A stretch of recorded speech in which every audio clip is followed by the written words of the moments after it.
Permítame iniciar con una frase. Dice así: en el corazón de todo ser humano existe un vacío que tiene forma de Dios. Este vacío no puede ser llenado por ninguna cosa creada. Él puede ser llenado únicamente por Dios, hecho conocido mediante Jesucristo. O sea, es Jesucristo el único que puede llenar ese vacío que está en el corazón de todo ser humano.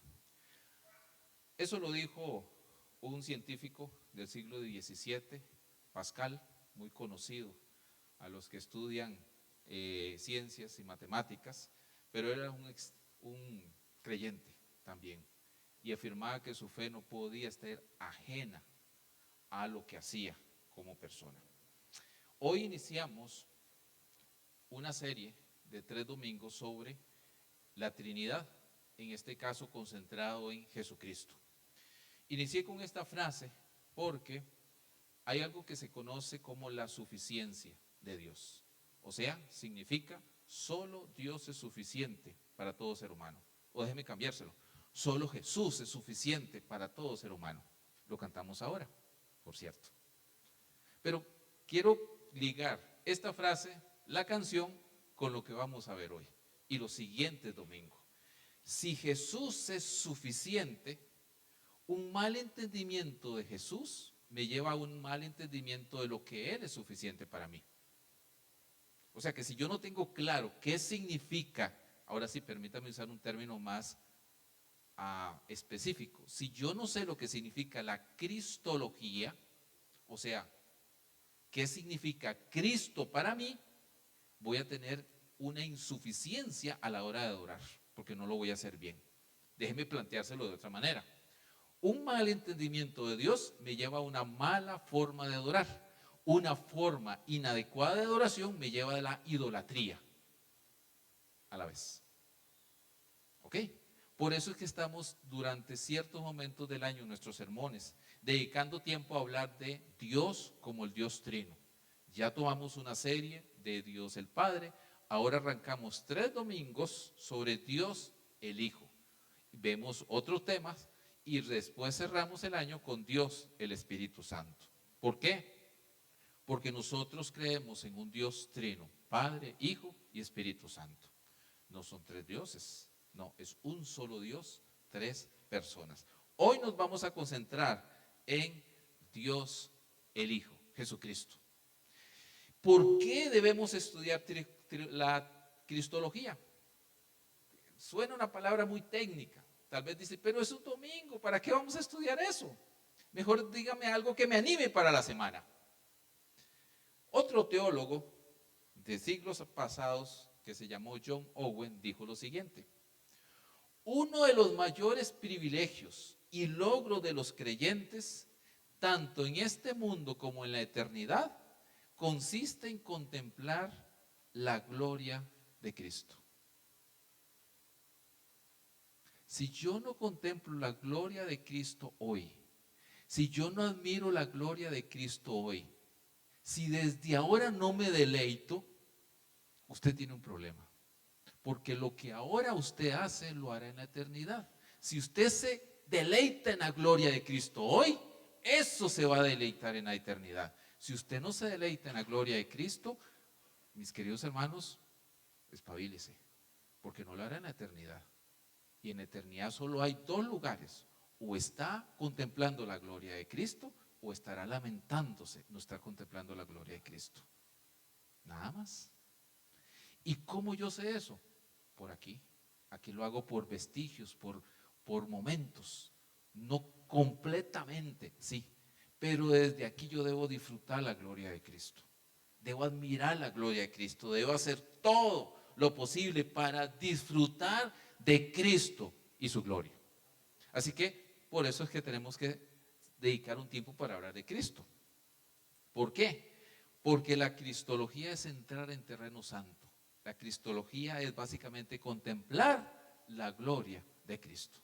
Y hoy vamos a iniciar con esta serie de sermones para hablar de Cristo. Para empezar, Cristología, lo he mencionado, pero no he dicho qué es. Básicamente es el estudio de la persona y el ministerio de Cristo. Básicamente es eso. Es quién es Cristo y qué fue lo que Cristo hizo en ese caso. Hoy nosotros nos vamos a concentrar en dos temas. La naturaleza de Cristo, ¿quién es Cristo? Y tal vez usted mira, no, yo sí sé quién es Cristo, seguro. Hoy, mi querido hermano, eso es un misterio. Usted va a pasar esta vida y la eternidad tratando de entenderlo. Y aún así no lo vamos a entender. ¿Por qué? Porque ahora se lo voy a plantear en esos términos. Y al final usted me va a decir, wow, es eso y más. Y después vamos a ver lo que se conoce como los oficios de Cristo. O sea, ¿cuál fue su ministerio? Eso nos vamos a concentrar el día de hoy. Posteriormente vamos a entrar en los siguientes sermones en otros temas concernientes a este. ¿Qué vamos a estudiar hoy? La naturaleza de Cristo. Planteado en estos términos, 100% Dios, 100% ser humano, menos en el pecado. Y vamos a ver los oficios de Cristo como profeta, sacerdote y rey. ¿Por qué? Porque Jesús tenía que ser divino y humano a la vez para ejercer los oficios que provieran nuestra salvación. Si no cumplía esa condición de ser humano y divino a la vez, no hay forma de salvación. Pues no la hay. Tiene o tuvo que cumplir esa característica. Si no, no pudo proveer salvación. Tenía que ser humano y es humano y divino a la vez. Por eso la afirmación es que cuando hablamos de Cristo 100% divino, 100% humano, menos en el pecado. Y de una vez se coloca esa menos en el pecado, porque Él no pecó. Si hubiera pecado, la condición hubiera sido otra, no era Dios. ¿Sí? Yo sé que esto puede ser así como complicadillo, pero vamos a entrarle. Filipenses capítulo 2. Por favor, vayámonos a Filipenses capítulo 2.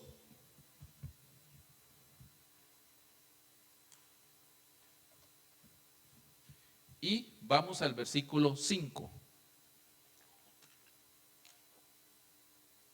Filipenses capítulo 2, verso 5.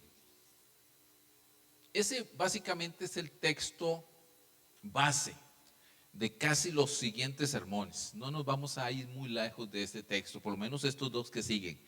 Dice así: haya pues en ustedes esta actitud, estoy leyendo en la Nueva Biblia de los Hispanos, que también hubo en Cristo. Ok, ojo con esto. Nos está diciendo el texto que nosotros debemos imitar a Jesús en su actitud de humildad. ¿Ok? ¿Por qué? Pablo argumenta que el cual Jesús existía en forma de Dios, o sea, a pesar de que Jesús era Dios, eso es lo que quiere decir, no se consideró el ser igual a Dios, o sea, no se consideró que estando en esa condición no podía hacer nada, todo lo contrario.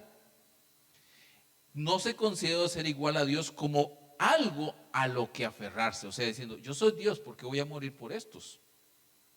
Es lo que está Pablo diciendo. Yo soy Dios, ¿por qué voy a rebajarme a la condición de ellos? ¿Sí?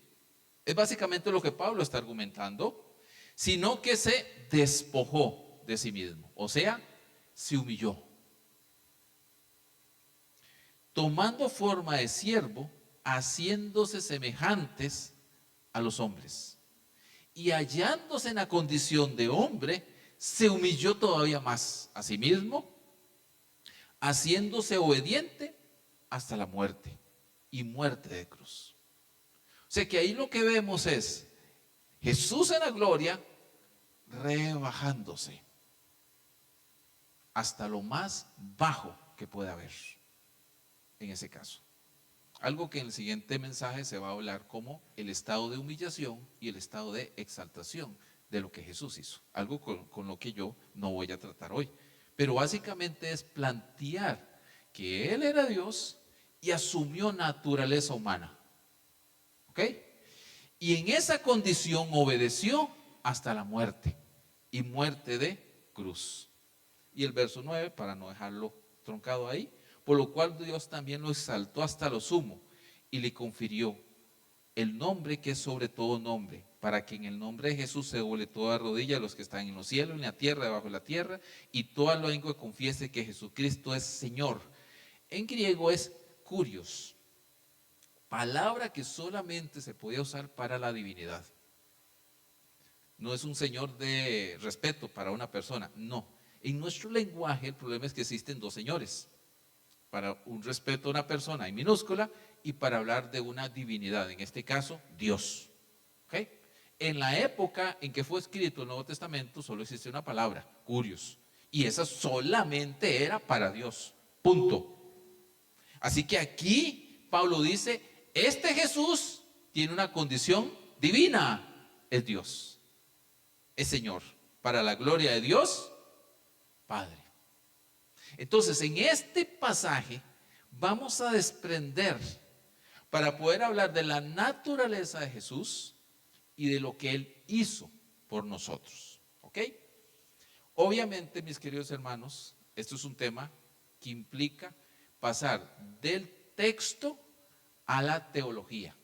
¿Sí? ¿Qué significa eso? Ir de lo que el texto dice a ir a postulados que nosotros podamos entender en un lenguaje nuestro.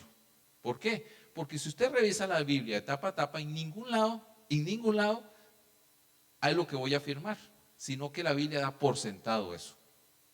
Simplemente la Biblia dice Jesús es Señor, Jesús es hombre, Jesús nació, pero no hay una argumentación teológica, eso lo hacemos nosotros. ¿Qué significa? Que es tomar lo que la Biblia dice, afirma, porque la Biblia no es un libro de teología, por cierto. Eso hay que tenerle cuidado.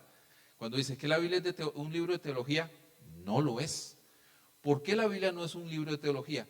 Porque la Biblia está escrita de una forma diferente. La Biblia da por sentado muchas cosas. En el principio creó Dios los cielos y la tierra, punto. Ok, bueno, argumentemos, razonemos. La Biblia no hace eso, simplemente plasma una realidad. Nosotros, personas del siglo XXI, nos gusta argumentar y razonar. Y del texto sacar conclusiones. La Biblia simplemente plantea el tema. ¿Okay? Entonces, ante ese planteamiento desde el Antiguo, el Nuevo Testamento, nosotros extraemos esa verdad y la planteamos en postulados que podamos entender más fácilmente. ¿Entendido? Entonces, eso es lo que voy a hacer. Plantear ciertos postulados que nos es más fácil de entender. Y ver algunos textos. Si usted me dice, veámoslos todos, aquí nos tenemos que sentar un par de días. ¿Ok? Y no tenemos tanto tiempo. ¿Verdad que no? Entonces yo voy a simplemente establecer ciertos postulados que si usted tiene más interés en dialogar y investigar, lo podemos hacer en otro espacio. En este espacio es para establecer esa base en la que todos debemos estar claros y pararnos. Hablamos de la naturaleza de Jesús, para lo cual, ya ustedes saben, que yo acudo muchísimo a lo que se llaman confesiones de fe y catecismos, que en el pasado nos ayudaron muchísimo a entender la verdad. Yo acudo a ellos, los traigo y a partir de ahí empiezo a argumentar. Uno de ellos es el Catecismo Menor de Westminster, que fue escrito en 1647 y 48. Hace un par de siglos atrás y sigue siendo vital. En la pregunta 21-22 dice lo siguiente: ¿quién es el redentor de los elegidos de Dios? La respuesta es, y ahí es donde partimos nosotros, el único redentor de los elegidos de Dios es Jesucristo. Se afirma de una vez que Jesucristo, el Señor Jesucristo, es el redentor. Perfecto. Dice, el Hijo eterno de Dios, quien se hizo hombre. Entonces establece de una vez que es el Hijo eterno de Dios que se hizo hombre. Las dos naturalezas las plantea ahí. Así es y permanecerá para siempre. Hombre en dos naturalezas distintas, una sola persona. Voy leyendo la siguiente pregunta. ¿Cómo se hizo Cristo hombre siendo hijo de Dios? Esa es la siguiente pregunta, suave. Si me dice que es el Hijo de Dios, ¿cómo se hizo hombre? ¿Cómo es eso posible? Eso es la encarnación. Cristo, el Hijo de Dios, se hizo hombre, tomando un cuerpo verdadero y alma racional. Fue concebido por obra del Espíritu Santo en el vientre de la Virgen María, de la cual nació, pero sin pecado. De una vez, claro y conciso. Nació como todos nosotros, no hubo nada de mágico, no, como todos los bebés nacen, exactamente igual, solo que con una condición: sin pecado, porque no fue concebido en pecados. Esa es la gran diferencia entre Jesús y nosotros. Todos nosotros fuimos concebidos en pecado. ¿Qué significa eso? ¿Que nuestros padres pecaron cuando nos concibieron? No. Lo que significa es que un pecador más otro pecador da por resultado un pecador. Eso es así. Así que por más lindos que vean los bebés, por más cositas, usted está delante de un pecador. Así que los niños no van al cielo por ser niños. Qué pena. No. Todo niño que nace es concebido como un pecador. Desde el vientre de su madre es un pecador. Y lo afirmo contundentemente porque en nuestra cultura hay la noción de que la inocencia significa que no es un pecador. No, mis queridos hermanos, eso no es lo que la Biblia dice. Todo niño es un pecador. Es cierto, su inocencia implica que todavía no es tan consciente del pecado. Eso es otra historia, la conciencia de pecado. Y agrede a hacer un acto pecador. Pero todo niño va a ser inclinado al pecado. Y los que somos padres lo sabemos muy bien. ¿Por qué? Porque utilizan desde niño la gran palabra pecaminosa: mío. ¿Verdad que sí? ¿Quieres compartir con tu compañero? No, es mío. Una frase egocéntrica de todo pecador. Pero Jesús no. Él no fue concebido en pecado porque no fue concebido como nosotros en ese caso. Así que de ahí se desprende claramente lo que significa la naturaleza de Jesús. Y esto es importante tenerlo claro. ¿Para qué? Para no confundirlo con ideas cerradas que hay en la sociedad. Usted le pregunta a cualquier ciudadano hoy de esta nación y va a saber quién es Jesús. Y como yo le decía a una chica de 8 años, una cosa es saber quién es Jesús y otra cosa es tener una profunda relación con Jesús. Son dos cosas muy diferentes. Eso es como saber que existe el país de Italia, y otra cosa es haber ido a Italia y haber disfrutado de ese país. Son dos cosas muy diferentes. Conocer a Jesús no es lo mismo, o saber de Jesús no es lo mismo que relacionarse profundamente con Él como Señor y Dios. Y para relacionarme con Jesús, yo tengo que saber quién es. Mi conocimiento y mi crecimiento de quién es Jesús me ayuda a relacionarme con Él. De esto voy a sacar algunas declaraciones que quiero que todos tengamos claro sobre la naturaleza de Jesús. Lo primero: Jesús es nuestro Salvador. Es la primera frase que tenemos que alimentar en nuestra mente. Solo a través de Jesús es la única forma de obtener salvación. Solo a través de lo que Él hizo en la cruz tenemos forma de salvarnos, y no hay otro medio. No existe ningún otro medio de salvación que no sea a través de Jesús. Eso tiene que quedar sumamente claro. ¿Por qué? Porque hay un solo Dios y un solo mediador entre Dios y los hombres: Jesucristo, hombre. Eso Pablo lo escribió en 1 Timoteo 2:5. No hay otro medio de salvación. Cualquiera que ofrezca otro medio, cualquiera que insinúe otra posibilidad, cualquiera que a usted le dice: no, sí, pero, Jesús, sí, pero, debes hacer esto. Si cree en Jesús, pero debes seguir esto. Te está llevando por un camino inadecuado.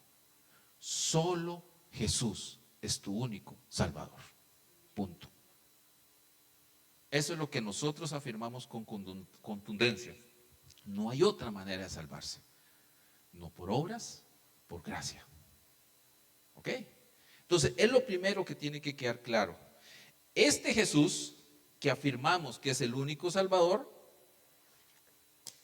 es el Hijo de Dios. Es el eterno Hijo de Dios. Y aquí, mis queridos hermanos, entramos en un dilema. ¿Cómo entender a un hijo y a un padre si automáticamente todos pensamos que un momento está el padre y un momento no está el hijo, hasta que un momento está el hijo y está el padre también? ¿Le explico? Pero eso no funciona así con Dios. Las afirmaciones con respecto a padre e hijo es con respecto a su relación filial, una manera en que la Trinidad funciona. La Trinidad funciona en términos de relaciones. Esas relaciones se han definido, o Dios lo ha definido así, no me pregunte por qué, porque no lo sé, tendría que ir a la eternidad a preguntarle, y te aseguro que si me voy allá no quiero venirme. ¿Ok? Así que si puedo irme para allá, no me voy a querer regresar para contestarle a usted la pregunta. Así que no lo sé, solo sé una cosa: así es como funciona Dios. Así como Él decidió establecer términos relacionales, Padre, Hijo y Espíritu Santo. De tal manera que Jesús tiene una relación filial con Dios como Hijo. El Espíritu Santo tiene una relación filial con el Padre y con el Hijo a la vez, en ese caso. Así que la manera como la Biblia se refiere a Jesús es como el Hijo eterno de Dios. O sea que siempre ha sido Hijo, por la eternidad pasada, presente y futura. O sea que en esa forma de relación no hay tiempo. Siempre ha sido así. Por eso es que es complicado para entenderlo. ¿Me explico? ¿O me estoy haciendo bola yo tratando de explicarle a usted? Es que es complicado, mis queridos hermanos. No quiero negar esa realidad. ¿Por qué? Porque estamos tratando de entender algo que ha funcionado desde la eternidad, antes de que existiéramos. Entonces eso no es sencillo. Por lo tanto, siempre ha sido mi posición. Está bien, no lo entiendo, pero sí lo creo. No hay contradicción entre creer y no entender. Básicamente la creencia es: si esto no lo entiendo, pero sí lo creo. Por cierto, todos hemos vivido así. ¿Cuántas veces a usted le han afirmado desde niño cosas que no entendió, pero las creyó? ¿Verdad que sí? A nuestros hijos así es como han crecido. Así crecimos nosotros, con afirmaciones que hemos creído, pero no hemos entendido. Pues sigamos aplicando ese principio, porque la fe tiene un poco de eso. Ahora, no significa que no lo voy a poder nunca entender. Va a haber un momento en que sí voy a llegar a entenderlo. Eso se llama discipulado, o en esta vida o en la siguiente. Así que hay esperanza para nosotros entender estos misterios. Aleluya. Ok, dijimos entonces: Jesucristo es nuestro único Redentor. Segunda verdad: Jesús es verdaderamente Dios. Desde la eternidad y hasta la eternidad Él es Dios. Esto es una verdad profunda e importante. Juan en su evangelio lo dijo así: y en el principio era el Verbo. El Verbo era con Dios y el Verbo era Dios. O sea, no hay ninguna duda, a pesar de que los testigos de Jehová afirmen que eso no es lo que dice el texto, sino que era un Dios en minúscula. Pero eso no es lo que dice el texto. El texto, aún en su idioma original, dice: era Dios. Es más, en el texto original lo que dice es: el Verbo está cara a cara, frente a frente, relacionalmente con Dios, el Padre. Hay una distinción, pero a la vez dice: Él es Dios. Entonces hay una afirmación contundente de que Jesús es Dios.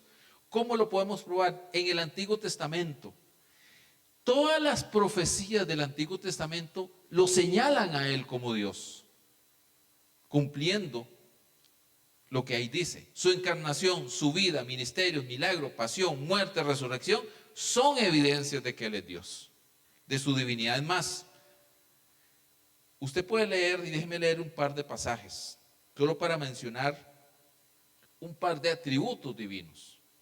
La eternidad. En Juan capítulo 17, verso 5, dice lo siguiente: ahora pues, Padre, glorifícame tú al lado tuyo con aquella gloria que tuve contigo antes de que el mundo fuese. Él está afirmando eso, que Él estaba antes de que el mundo existiera. Él es eterno. Su omnipotencia significa que Él es todopoderoso. Mateo 8:27, estamos hablando de su condición con naturaleza humana. Y los hombres se maravillaron diciendo: ¿qué hombre es este que aun los vientos y los mares le obedecen? ¿Recuerdan? Ese es el episodio donde había una gran tormenta, Jesús estaba profundamente dormido, por cierto, mostrando su naturaleza humana, y de un pronto lo despiertan y les dice: Jesús, no tenés miedo de que nos vayamos a morir. Voy a parafrasear. Él se levanta y le dice: mar, agua, cálmense. Y todo, ¡ah!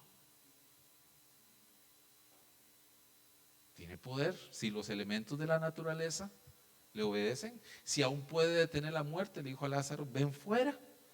Si sanó enfermos, nadie más ha hecho eso. Echó fuera demonios, nadie más había hecho eso. Él tiene el poder, es todopoderoso. ¿Por qué? Y me encanta una de las clases que hace muchos años en escuela dominical se dieron sobre que Jesús tiene poder sobre la naturaleza, tiene poder sobre la muerte, tiene poder sobre la enfermedad y tiene poder sobre los demonios, o sea, sobre todo. Pero es lo bonito de la Biblia. En vez de afirmaciones así, cuenta historias. Cómo Jesús venció la muerte, cómo Jesús venció enfermedades, cómo Jesús venció la tempestad, cómo Jesús echó fuera demonios. Entonces narra historias en ese sentido. Él es omnipotente. Ahora, un detalle. Cuando Él vivió desde su nacimiento hasta su muerte en la cruz, todo ese tiempo, Él se despojó a sí mismo. O sea que Él usó su poder únicamente para ayudar a otros. ¿Ok? Nada más. Nunca usó su poder divino para sí mismo. Ejemplos, esto es importante. ¿Por qué? Porque establece la manera como Él, como Dios y hombre, lo hizo, ejerció su ministerio. Satanás le dijo: tenés hambre, hay un par de piedras, eres Dios, conviértelas en pan. ¿Se acuerdan? La primera tentación, y él dijo que no. Pero resulta ser que hay 5,000 personas con hambre. Y en vez de callarse y no hacer nada, multiplicó el pan y los peces y los alimentó.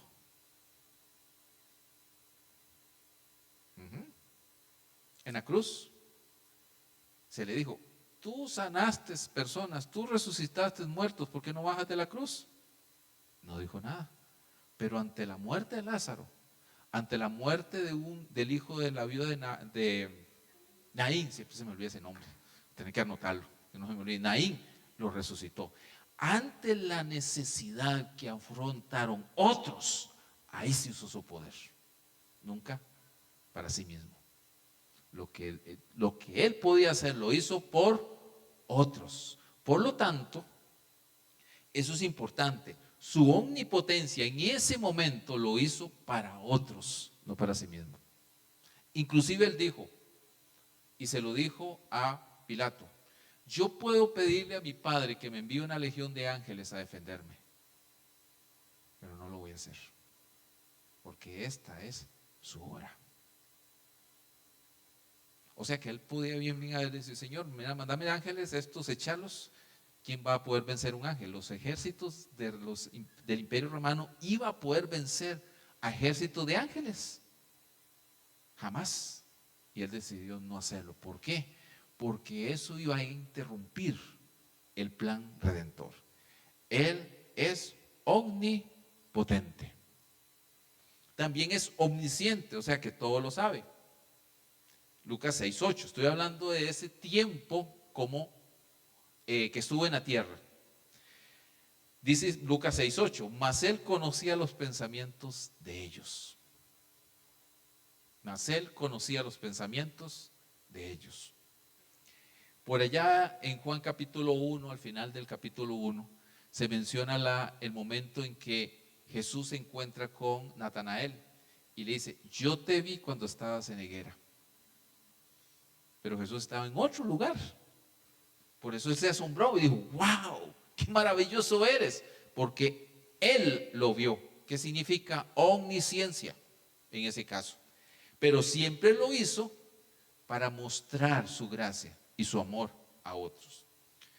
Y hay que señalar que estos son algunos atributos que muestran que Jesús es Dios. ¿Ok? Podríamos hablar de más y uno esculcaríamos más y más y más, pero por un asunto de tiempo creo que eso es más que suficiente para decir sí, Jesús es Dios. Ahora, hablemos sobre su naturaleza humana. Él tenía todos los atributos de la naturaleza humana y sus limitaciones menos en una cosa, el pecado. Él no pecó. Él asumió esa naturaleza humana. Y uno puede empezar a decir, bueno, ¿cómo uno puede saber eso? Bueno, porque Él nació como todos nosotros y por lo tanto tuvo un comienzo en el tiempo. O sea, se puede hablar del momento en que Jesús nació por causa de su naturaleza humana. Por ejemplo, Gálatas 4:4 lo dice así. Pero cuando vino el cumplimiento del tiempo, Dios envió a su Hijo, nacido de mujer, nacido bajo la ley. O sea, que esa expresión, nacido de mujer, nacido bajo la ley, significa es un humano como todos nosotros. También Jesús era del género humano, o sea, él compartía, permítame volver un poquito más técnico en esta parte, él compartía el mismo ADN de su madre, en este caso María, ¿sí? ¿Por qué? Porque en Lucas capítulo 1, verso 35, el ángel le dijo a María, el Espíritu vendrá sobre ti y el poder del Altísimo te cubrirá con su sombra, por lo cual el santo ser que nacerá de ti, o sea, estás embarazada, será llamado hijo de Dios. Porque ella preguntó, ¿cómo voy a poder quedar embarazada? Si yo estoy dada en matrimonio, ya tengo un esposo, pero todavía no se ha concretado el acto matrimonial. Por lo tanto, él está en su casa, yo en la mía, hasta cierta fecha. ¿Cómo voy a quedar embarazada? Y él dijo, eso va a ser un acto de Dios, pero vas a quedar embarazada. Por lo tanto, ¿de dónde cree que agarró, permítame otra vez volver más técnico, agarrar el material genético de Jesús? De María. Todos saben muy bien que todos nosotros compartimos el material genético de nuestro padre y de nuestra madre, menos Jesús. Jesús solo tiene material genético de su madre.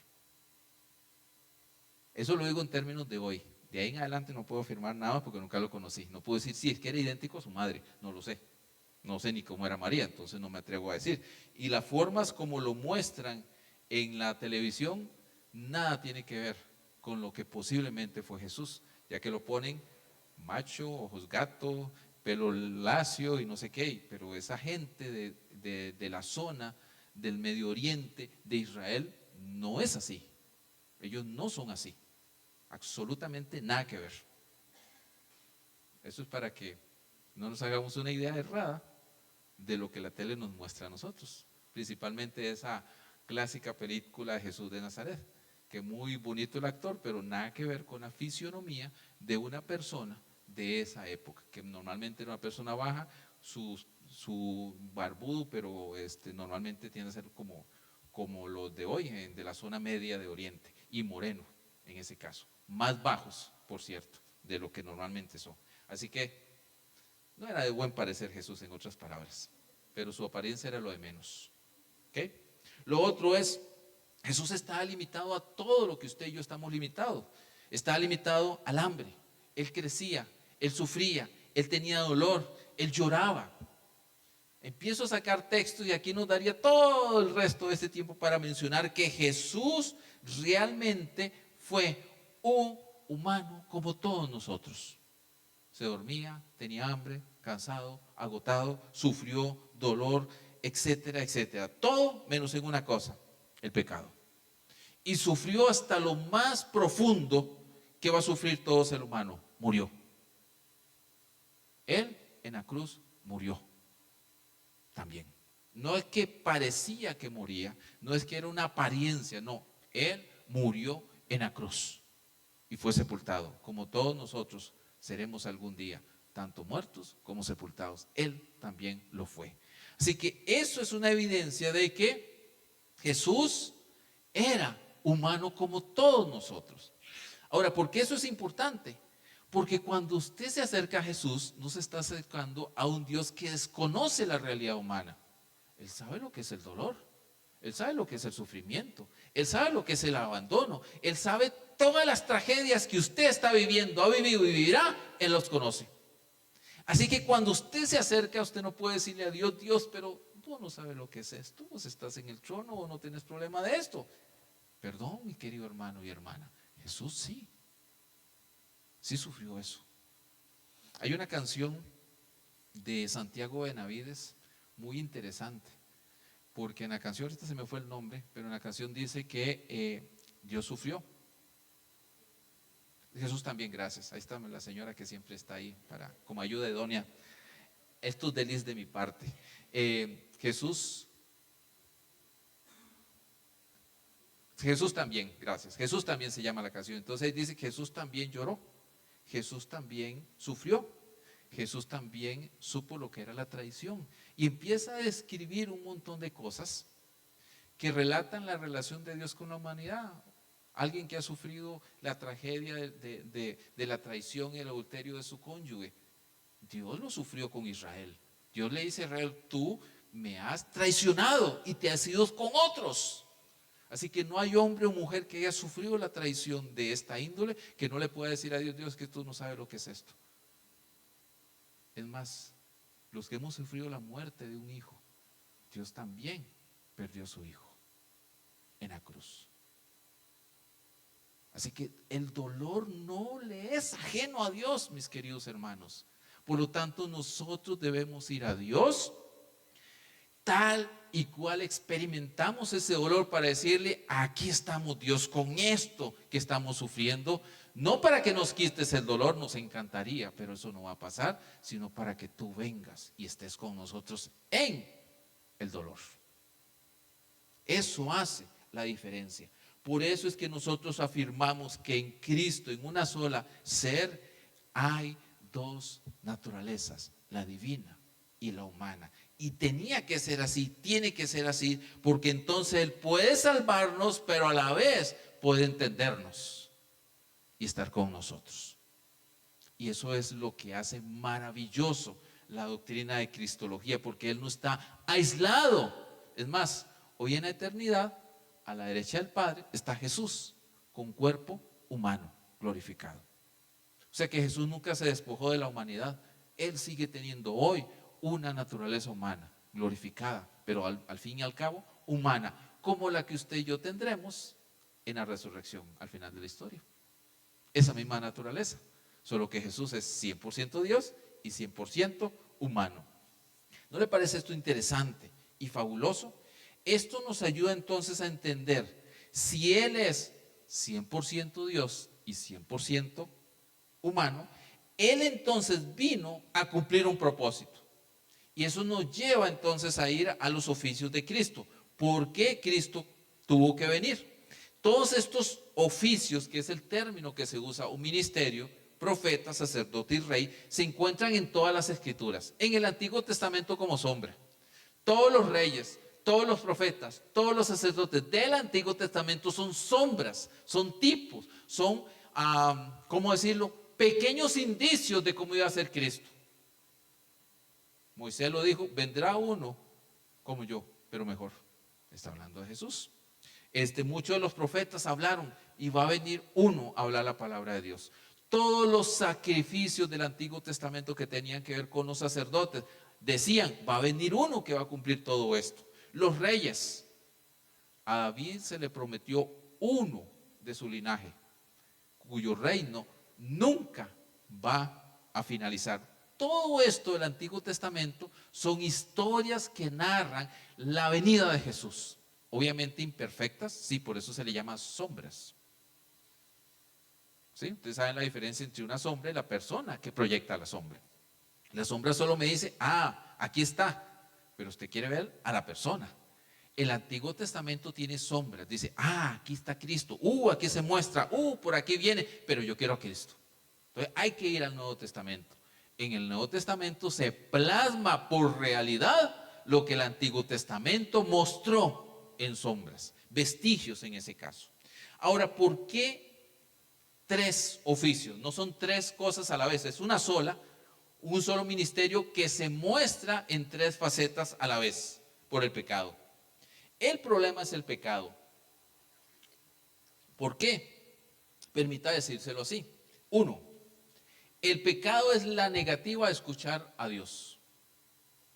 Por naturaleza, los pecadores no queremos escuchar la palabra de Dios, no queremos responder en fe y como consecuencia nos volvemos necios y duros de corazón. Por eso Jesús ejerció su oficio como profeta para corregir esto. Ahorita voy a decir qué significa el oficio de Cristo como profeta. Pero Él vino como profeta para poder curar ese problema en nuestros corazones. No queremos oír a Dios. Eso es lo que es el pecado. Dos, el pecado es rebelión contra la autoridad divina de Dios. Es transgresión a la ley, o sea, es violentar la ley, romper la ley. Y como consecuencia, somos culpables y merecemos el castigo de Dios. Jesús expió esa culpa y ese pecado a través de su oficio sacerdotal. Su obra en la cruz nos quita, nos perdona, nos paga la deuda del pecado. Y por definición el pecado es la falta de la marca divina. El pecado hace que nosotros, nuestra imagen de Dios sea turbia, sea quebrada. Es como si tuviéramos un vidrio que refleja la gloria de Dios y ese vidrio estuviera quebrado. El pecado lo quiebra. Así que nosotros estamos imposibilitados para servir a Dios. El pecado nos inhabilita del servicio a Dios. Su oficio como rey va a superar eso. Así que entonces, debido al pecado, porque no queremos oír a Dios, porque es rebelión contra Dios y porque rompe la imagen o distorsiona la imagen de Dios en nosotros, es que Él vino a ejercer este oficio como profeta, sacerdote y rey. ¿Para qué? Para poder salvarnos a nosotros. Vean todo lo que tuvo que hacer por el pecado nuestro, por tu pecado, por mi pecado. Todo esto lo hizo. Ahora, ¿cómo ejerce su oficio como profeta? Revelando la voluntad de Dios. Por eso debo escuchar a Jesús. Él revela la voluntad de Dios por su palabra y su espíritu. ¿Cómo ejerce Jesús su oficio como sacerdote? Se ofreció una sola vez en sacrificio por satisfacer las demandas divinas. En la cruz murió por nosotros. Y por lo tanto, Él ahora sigue intercediendo. ¿Eso qué quiere decir?